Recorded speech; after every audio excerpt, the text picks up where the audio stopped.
Existem caminhos que não prometem poder. Eles prometem silêncio. Esta não é a história de alguém que ascende. É a de alguém que para de dormir.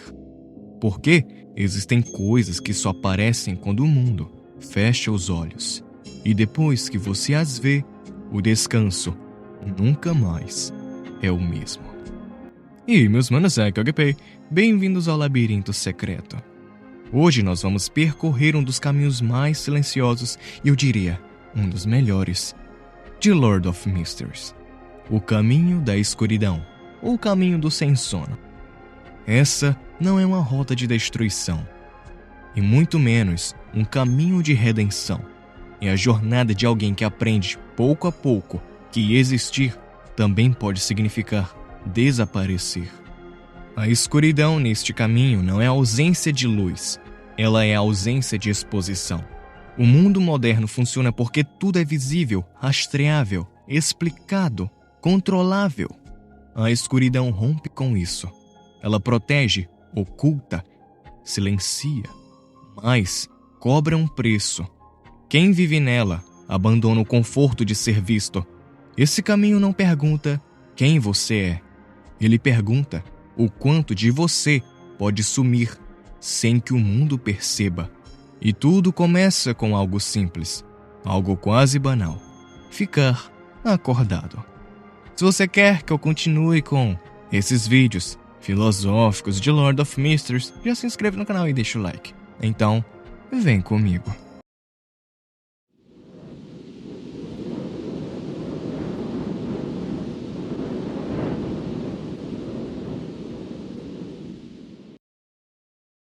Tudo começa de forma quase banal.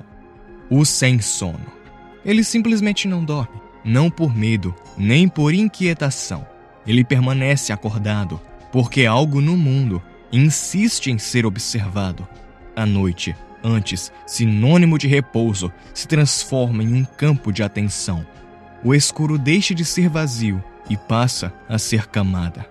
Um espaço onde detalhes antes ignorados emergem com clareza desconfortável. Ruídos sutis, padrões irregulares. Presenças que não se movem, mas nunca desaparecem. O sem sono, a vigília, aqui, não é resistência física. É uma recusa consciente de desligar. Enquanto o mundo dorme para continuar funcionando, ele permanece acordado e começa a perceber algo inquietante. A realidade depende da inconsciência coletiva para parecer estável. A noite não é ameaça, ela apenas revela. Com o passar das horas, o cansaço se acumula, mas a percepção se afia. A mente se torna mais silenciosa, mais focada. Não surgem respostas, surgem perguntas que não permitem mais o sono. Existem coisas que valem a pena para ficar acordado. Essa não é uma filosofia aprendida. É uma constatação.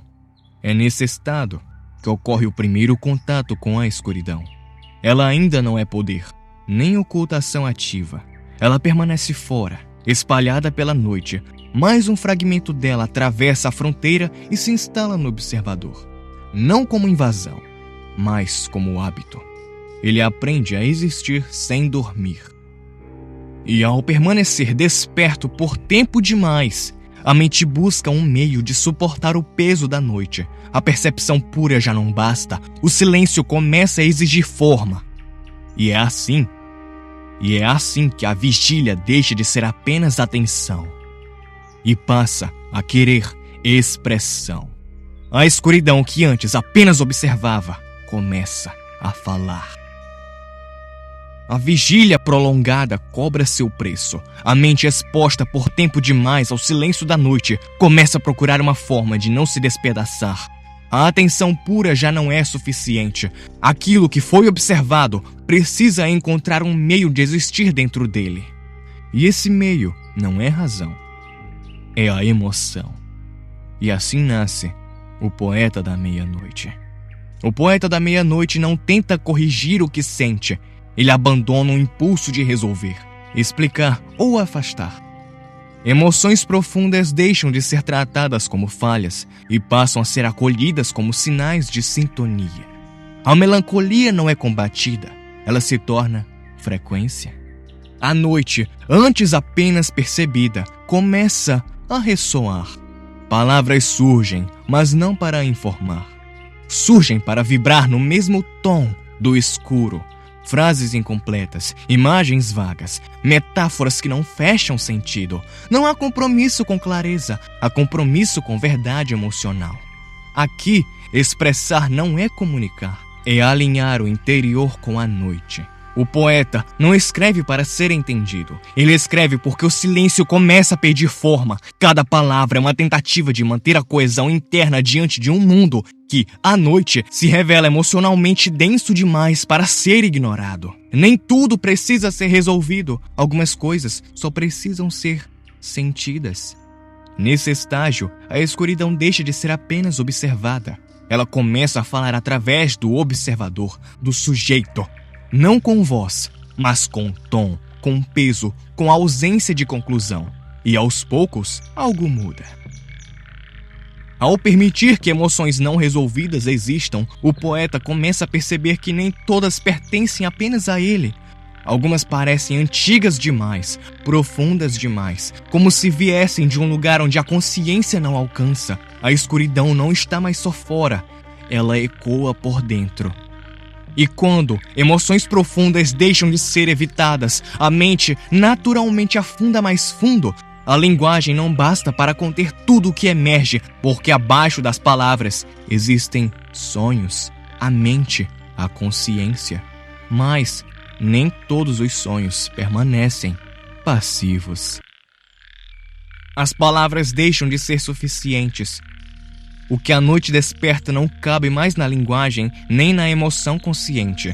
Ao acolher o que sente, o poeta percebe que existe um território ainda mais fundo, onde a mente não pede explicações nem consentimento.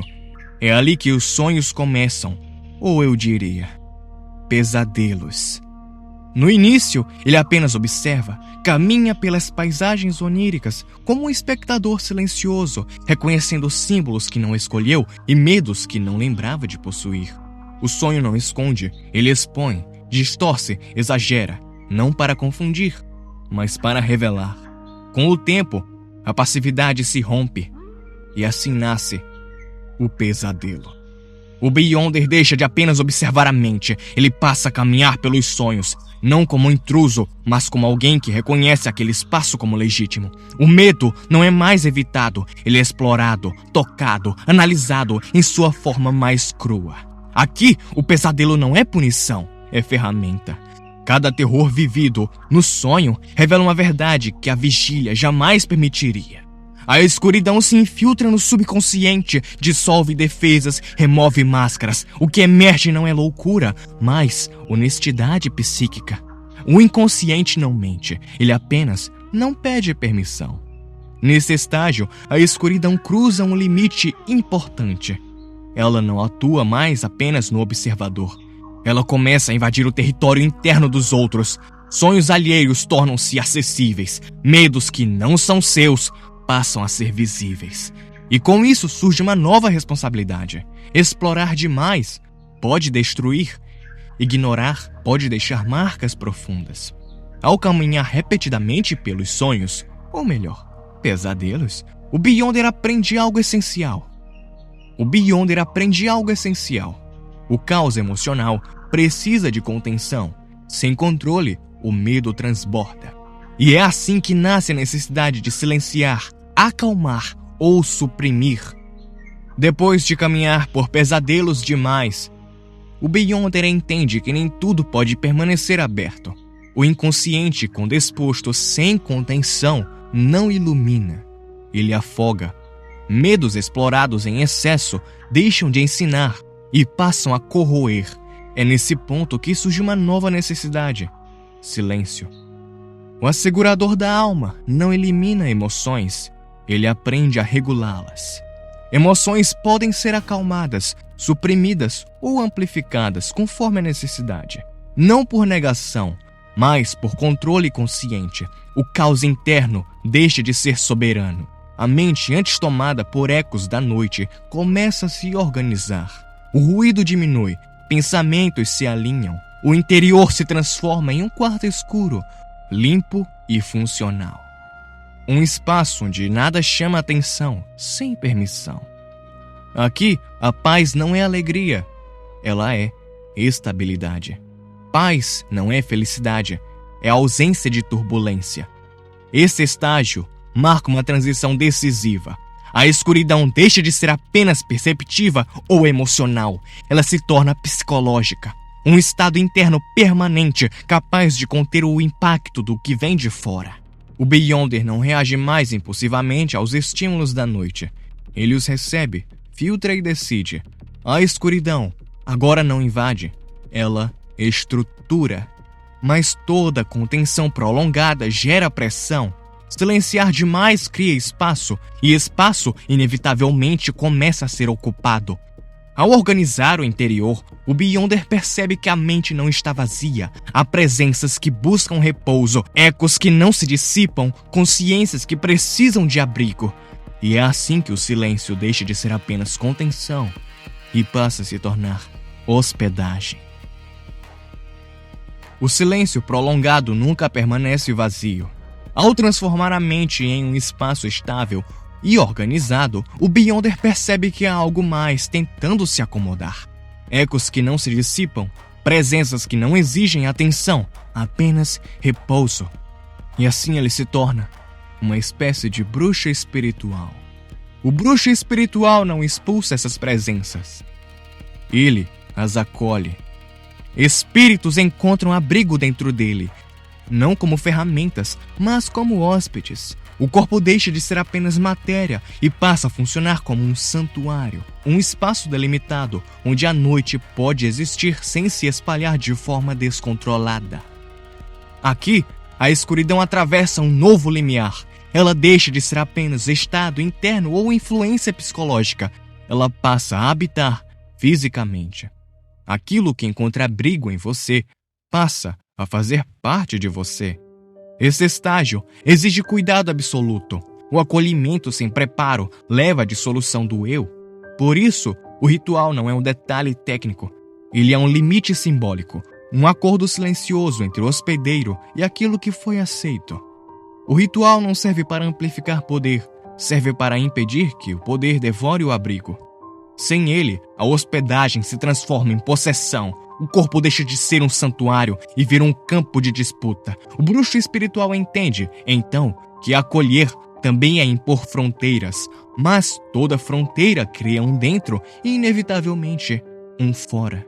Ao sustentar a escuridão dentro de si, o Beyonder começa a perceber algo novo.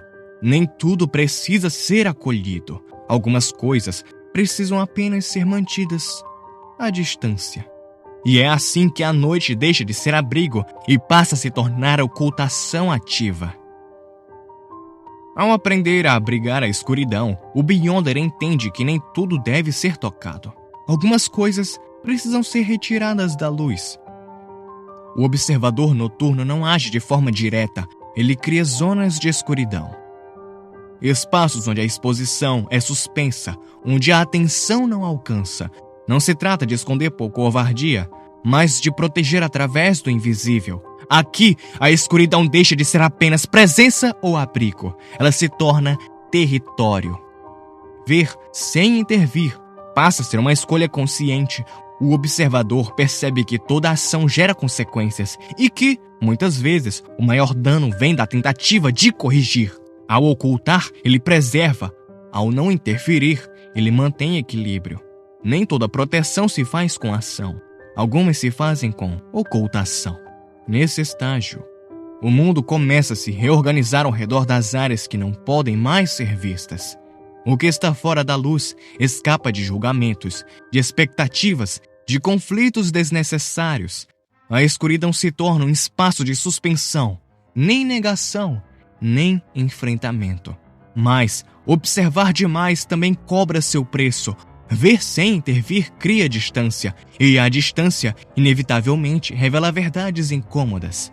Ao testemunhar o mundo de longe, protegido pela escuridão, o Beyonder começa a perceber algo essencial: a fragilidade de tudo que existe, não como ameaça, mas como fato inevitável. E é nesse reconhecimento silencioso que a noite deixa apenas de ocultar e passa a revelar o horror do que é ser. Ao observar demais, o Beyonder deixa de se iludir. A distância proporcionada pela escuridão não anestesia, ela expõe. Ao retirar da luz, o que permanece não é conforto, mas fragilidade. Tudo o que vive se revela provisório. Tudo o que existe, sustentado por equilíbrio instável. O bispo do horror não cria medo. Ele o revela. Sua presença não ameaça diretamente. Ela força confrontos internos. Pessoas se veem diante de verdades que sempre evitaram. A finitude do corpo, a inconsistência das certezas, a vulnerabilidade das identidades que sustentam. O horror não surge como violência, mas como reconhecimento. O horror não ameaça, ele revela. Aqui, a escuridão deixa de ser abrigo ou território, ela se torna juízo silencioso. Não acusa, não pune, não orienta, apenas permanece. E essa permanência é suficiente para quebrar ilusões. Nem sempre há gritos, nem sempre há monstros visíveis. Mas sempre há o peso insuportável de enxergar o que sempre esteve ali. Nesse estágio, o Beyonder entende que nem todos suportam essa revelação. Alguns se retraem, outros se fragmentam, poucos atravessam. O horror age como filtro existencial. Mas o juízo constante cria isolamento. Ser aquele que revela, mesmo sem palavras, afasta. O mundo começa a recuar. À medida que sua presença se torna insuportável, o Beyonder aprende que existir visivelmente é um risco. O juízo silencioso precisa desaparecer para continuar. E assim, a escuridão deixa de apenas julgar e passa a apagar. Depois de julgar sem palavras, o Beyonder compreende algo essencial. Para continuar, é preciso deixar de ser percebido. Ele precisa ser oculto. O servo da ocultação não foge, ele se apaga. Registros começam a desaparecer sem alarde. Nomes deixam de ser mencionados, influências se dissolvem de forma quase natural, como se nunca tivessem existido. Não há conflito, porque não há resistência. Laços se rompem sem ressentimento, apenas cessam. Não existir também é uma forma de liberdade. Aqui, a escuridão age de maneira absoluta. Ela não protege mais algo específico, ela remove o próprio ponto de referência. O Beyonder deixa de ocupar espaço simbólico no mundo. Sua presença não provoca medo, nem reverência. Ela simplesmente não é contabilizada. O esquecimento não acontece de uma vez. Ele se espalha, lentamente, como um hábito coletivo. Pessoas deixam de procurar, situações deixam de considerá-lo. Decisões passam a ser tomadas como se ele nunca tivesse participado. Nesse estágio, o mundo começa a esquecer, e com o esquecimento vem uma verdade incômoda. O mundo não entra em colapso, ele continua funcionando. A ausência não gera lacuna, ela apenas reorganiza o que sobra. Mas desaparecer por completo tem consequências. Quando nada mais o reconhece, resta o impacto involuntário de sua passagem. Ao não ser lembrado, o Beyonder percebe que sua simples existência começa a distorcer o equilíbrio ao redor. Onde passa, algo falha. Onde permanece, algo cede. A escuridão já não se limita a ocultar, ela passa a trazer queda. Depois de ser esquecido, o Beyonder deixa de lutar contra o que acontece ao redor. A ausência não o torna neutro, ela o torna inevitável. Desgraças começam a ocorrer onde ele permanece, não por intenção, nem por hostilidade. Simplesmente acontecem. Estruturas cedem, planos falham, encontros terminam em perda. O acaso se inclina de forma sutil, mas constante, sempre para o pior desfecho possível. Então ele percebe que se tornou um cavaleiro da desgraça, um cavaleiro do infortúnio. O cavaleiro do infortúnio não causa a queda. Ele é o ponto onde a queda se torna provável. A escuridão aqui passa a governar o azar, não como caos, mas como colapso do destino. Linhas que antes pareciam estáveis começam a se cruzar de maneira errada. Probabilidades se acumulam até que o fracasso deixe de ser exceção e se torna padrão. O azar não é caos, é destino em colapso. Nesse estágio, a existência do Beyonder ganha peso ontológico. Sua simples presença altera o equilíbrio das coisas. Não há necessidade de ação. Não há decisão consciente. O infortúnio emerge como consequência natural de ele estar ali. E é então que ele compreende algo essencial. Não há como evitar a noite. Ela sempre chega.